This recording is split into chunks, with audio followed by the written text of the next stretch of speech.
ऐसे स्टॉक बताऊंगा जिनमें वो मल्टीबैगर कैरेक्टरिस्टिक्स है।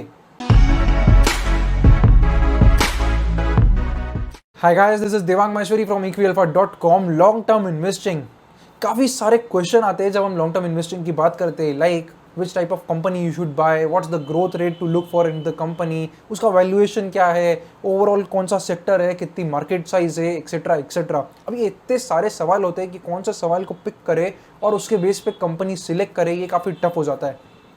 इसे समझने के लिए मैं 30 साल पहले गया and all those companies who created a lot of wealth, I studied them and I understood that there are certain multi-bagger properties that these companies had। and इस वीडियो में मैं आपको 10 ऐसे स्टॉक बताऊंगा जिनमें वो मल्टीबैगर कैरेक्टरिस्टिक्स है, और एक टॉप सीक्रेट चीज़ कि कैसे मैं इन कंपनीज तक पहुंचा, ये मैं भी आपको वीडियो के एंड में बताऊंगा। सो देखते रहिए पूरा video, like it, subscribe it, share it. Let's start.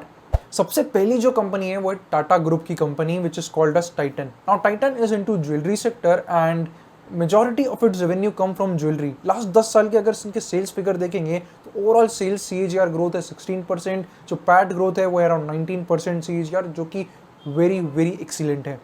अब इस सेक्टर की अगर हम बात करें ज्वेलरी सेक्टर की, so jewellery is an aspirational product जहाँ सबको अच्छी ज्वेलरी खरीदनी है, हर घर को, हर फीमेल को या वो मेल हो उसको एक अच्छी ज्वेलरी पहनने का एक एस्पिरेशन होता है। और जब तक ये एस्पिरेशनल की फीलिंग है तब तक आदमी ज्वेलरी खरीदते रहेगा, लेडीज ज्वेलरी खरीदते रहेंगे। इसलिए it's an aspirational product. As and when the income of all the Indians will keep on increasing, लोग एक अनऑर्गेनाइज सेक्टर जो कि आपकी छोटी दुकानें होती है, लोकल शॉप्स होता है, उससे शिफ्ट होकर इन ऑर्गेनाइज ज्वेलरी सेक्टर में आते जाएंगे। And Titan is a very good play into the overall organised sector. Now अगर आप एक और चीज़ देखिए तो जितनी भी नई नई ज्वेलरी में ट्रेंड्स आती रहती है, Titan is one of the fastest adopter of those trends. आपको कोई भी नया फेस्टिवल आएगा, कोई भी नई टाइप की ट्रेंडिंग ज्वेलरीज आएगी, आपको सब तरीके की ट्रेंडिंग ज्वेलरी टाइटन में मिल जाएगी, और ये इसकी एक खासियत भी है। So that's why I like this stock for long term investing. Second stock की तरफ जाते हैं। Second stock, the name is TCS. Now TCS needs no introduction. It's a leader in IT sector and the company is again from Tata Group. The major beneficiary of IT outsourcing that happened from United States over last 20 years has been TCS. अगर आप Indian information technology overall sector को देखेंगे तो ये sector की खासियत ये है कि एक लो कॉस्ट में जो जितनी भी डेवलप्ड नेशंस हैं उनको सर्विसेज देते, तो जो डेवलप्ड नेशंस हैं उनका जो ओवरऑल कॉस्ट होता है वो कम होता है। इंडियंस के लिए for those companies these are even bigger. So that's why ये जो ट्रेंड है ओवरऑल आउटसोर्सिंग का, ये चलता ही जाएगा and TCS is the leader into this sector. अगर लास्ट 10 ईयर की सेल्स ग्रोथ देखें तो ये अराउंड 18% रही है और PAT growth 17% CAGR growth rate रही है, जो कि again very good. Anything in double digits for last 10 years is very good overall growth rates that prove in itself that the company is worth, that the company is doing something very good and the company is into the right sector।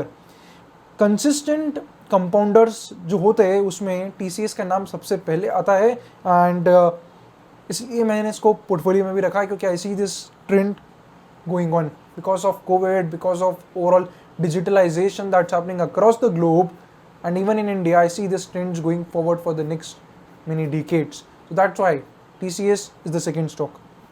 Now, अगर हम तीसरे stock की बात करें तो तीसरा stock ऐसा है कि जो आप ओवरऑल दिन भर में यूज़ करते हैं, आप कभी भी बाहर निकलते हैं तो आप उस चीज़ के बिना बाहर नहीं निकलते। Yes, these are the slipper, sandals, shoes, and that's why I like this company Relaxo. Last 10 years का अगर हम सेल्स ग्रोथ देखें तो अराउंड 16%, पैट ग्रोथ देखें तो अराउंड 20% है।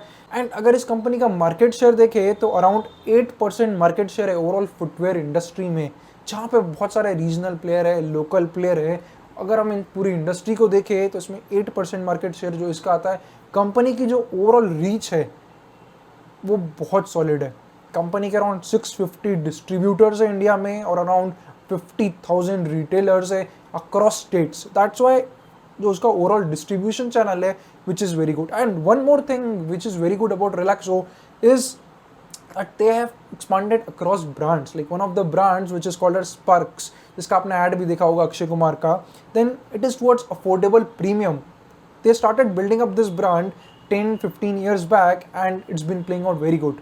It's been consistently adding to the margins, to the sales growth, and that's again a proof that Relaxo has something which has a growth hungry overall thing, because they keep on changing as per the needs of the people, and that's what I like about the company.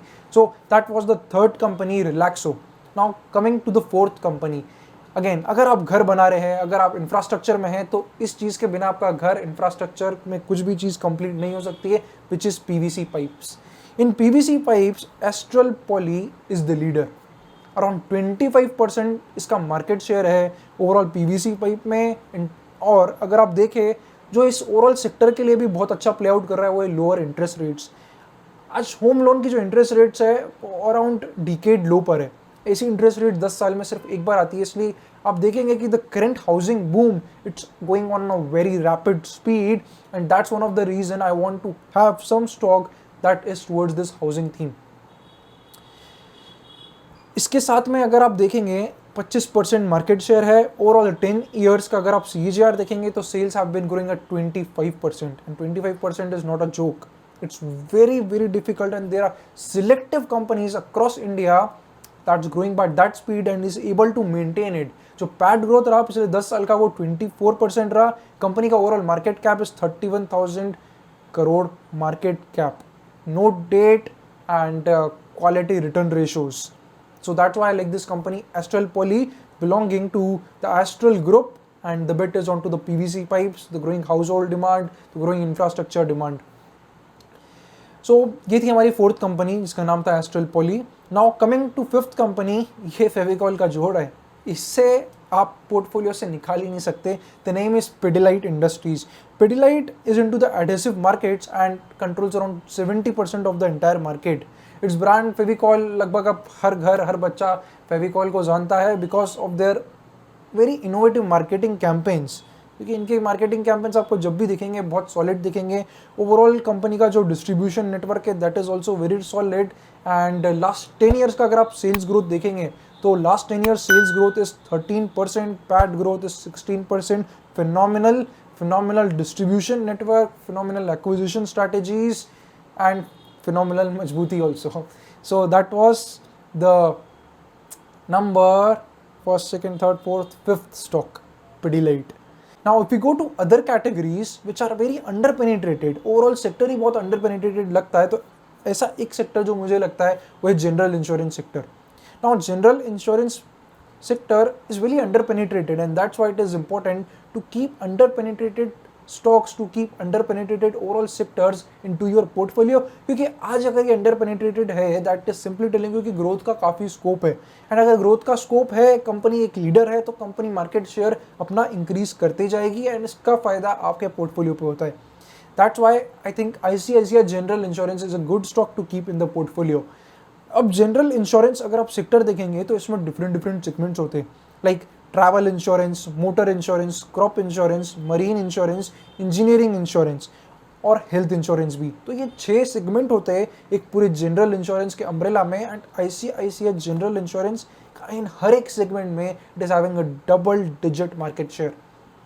अगर आप overall sector देखेंगे तो ये overall sector करीब 17-18% CAGR से grow कर रहा है लास्ट 17 ईयर्स से. एंड ओवरऑल लाइफ इंश्योरेंस का जो पेनिट्रेशन है वो सिर्फ 0.93% ऑफ GDP है. 0.93% of GDP compare to 2.8% of GDP that's there globally. So globally जहाँ पे 2.8% ऑफ GDP पेनिट्रेशन है, यहाँ पे सिर्फ 0.93 पेनिट्रेशन है. That leaves in ample scope of growth. So that was from the general insurance sector. अब आप जब इस तरीके से सोचना चालू करेंगे कि कौन कौन से एरियाज अंडर पेनिट्रेटेड है, आपके दिमाग में और नाम आते जाएंगे. और अगर आप मेरे साथ सोच रहे हो तो अगला नाम जो आपके दिमाग में आना चाहिए वो है क्रेडिट कार्ड का. जी हाँ, क्रेडिट कार्ड अगर आप देखेंगे टोटल इंडियंस में से कितने लोगों के पास क्रेडिट कार्ड है, only 3% of Indians have credit card.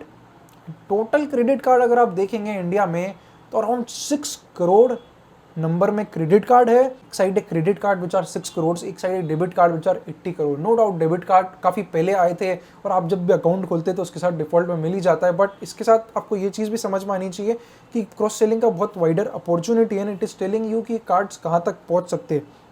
Overall industry की जो मैं ग्रोथ देखता हूँ वो around 23-25% CAGR for next 5 years 6 years, that is what I can expect around.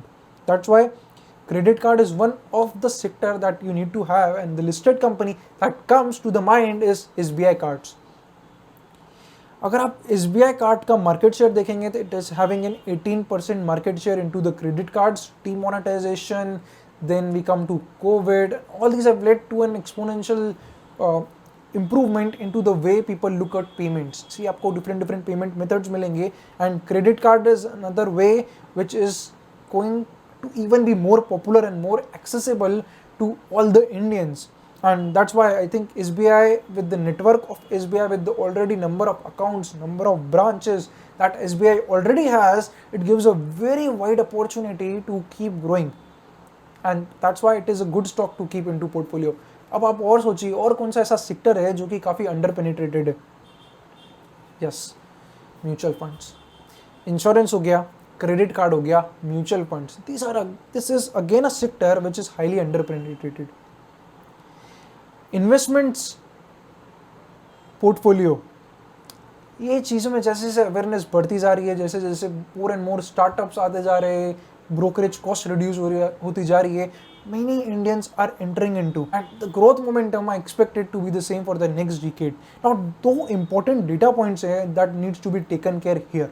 Number one is overall AUM to GDP. AUM मतलब total कितना अभी तक में एज ऑन डेट इन्वेस्टमेंट है और कितना हमारा GDP है, तो सिर्फ 12%।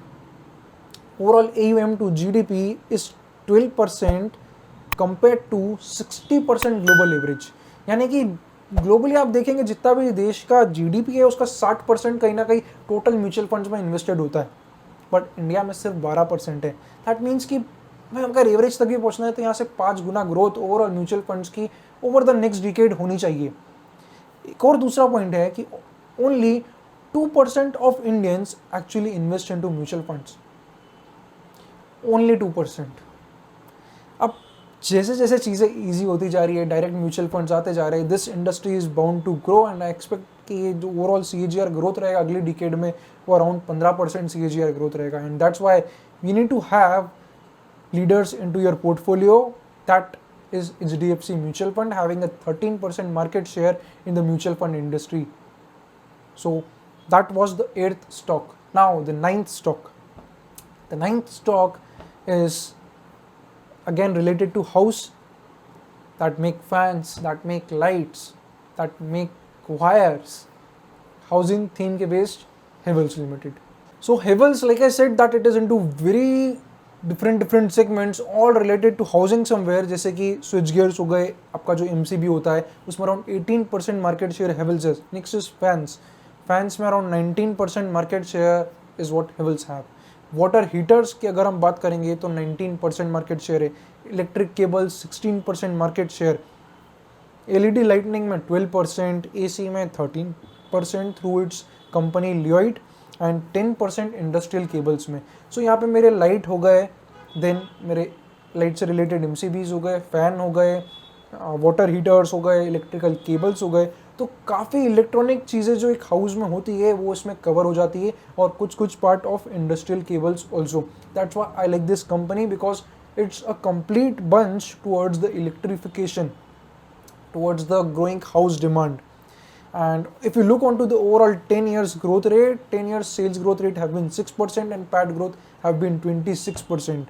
But I think that now things will grow even at a very good rate because of the decadal low interest rates of housing loan and the boom that we are currently seeing into housing. So that was the 9th stock, Havells Limited. Now coming to the last one, it is more towards a turnaround story into the banking sector. क्योंकि अगर आप एक portfolio बना रहे हैं तो उसमें bank का होना भी तो ज़रूरी है। इसलिए a bank called IDFC first bank, and ये कंपनी एक टर्न अराउंड स्टोरी क्यों है, क्योंकि इसमें कैपिटल फर्स्ट का और IDFC का मर्जर हुआ था। उसके बाद जो कैपिटल फर्स्ट को पूरा लाइव करा, जिसमें कि एक मेजर कंट्रीब्यूशन था वो था V Vaidyanathan, And Mr. V. Vaidyanathan have been known for his overall turnaround skills, and hopefully everybody is expecting that this bank would turn around. And overall जो रिटेल साइड है वो भी एक्सपांड कर रहा है, जो कॉर्पोरेट साइड है वो कंपेरेटिवली कम हो रहा है, which is one of the thing which everybody wanted around with IDFC first bank. So अब एक रिटेल फर्स्ट अप्रोच के साथ IDFC फर्स्ट बैंक दिख रहा है. And one more thing which I observed in IDFC first bank after this overall corporate thing is that it is very aggressive with startups. So startups में आपको बहुत सारे current account openings, savings account openings, ये सब चीज़ें दिखेगी जहाँ पे it is backed by IDFC first bank. So I think that this bank is now looking more towards futuristic, कि फ्यूचर कैसा होगा, उसमें हम आज से पार्ट कैसे ले सकते हैं. And that's why I like this overall IDFC first bank, and it can be good case of turn around because of the new management that's in place, that's been there in to the last few years, and hopefully this should turn back, and that's the 10th stock. So after this, listening to this all 10 stocks, what I want you to understand is कोई भी company multibagger होती है ना, तो majority of the company, I would not से all, but majority of these companies are some brands. Consumer brand बनाना बहुत tough होता है, बट जब एक बार बना लेते हैं ना, उसके बाद it's very difficult for any competitor to destroy it. आज भी पिडिलाइट है, Fevicol, nobody forgets it. So market leaders की यही खासियत होती है कि इनको कि ब्रांड को पेनिट्रेट करना, इनकी ब्रांड को साइड में करना, इट्स नॉट सिंपल. एंड जब भी आप कोई मल्टीबैगर कंपनी के बारे में सोच रहे हैं, तो आप एक कंज्यूमर एंगल से ज़रूर सोचें कि यार क्या ये छोटे छोटे कंज्यूमर्स को सर्व कर रही है. क्योंकि जब ये छोटे छोटे कंज्यूमर्स को सर्व करती है, तो it gives a lot of advantage from overall market perspective. इसमें मार्केट शेयर, जो ओवरऑल इंडस्ट्री साइज होता है, वो हमेशा बड़ा ही मिलेगा. And that's Y majority of these companies आपको सब कंज्यूमर फेसिंग मिलेगी, जो मैंने आपको बताई है. Not all, but yes, maximum companies. So that was the one of the important secret. अगर आप कोई भी बिजनेस टू बिजनेस चीज़ें देख रहे हैं, तो there are very low chances कि वो मल्टीबैगर होती है. So keep that in mind. Consumer brands पे फोकस रखिए, अच्छी brands, solid brands, growing, a growing industry, and you will be on to the right stock to ride for the next decade. So I hope you like this video. This video added value. If yes, then click onto the like button, subscribe button, and see you guys in the another video. Thank you for watching.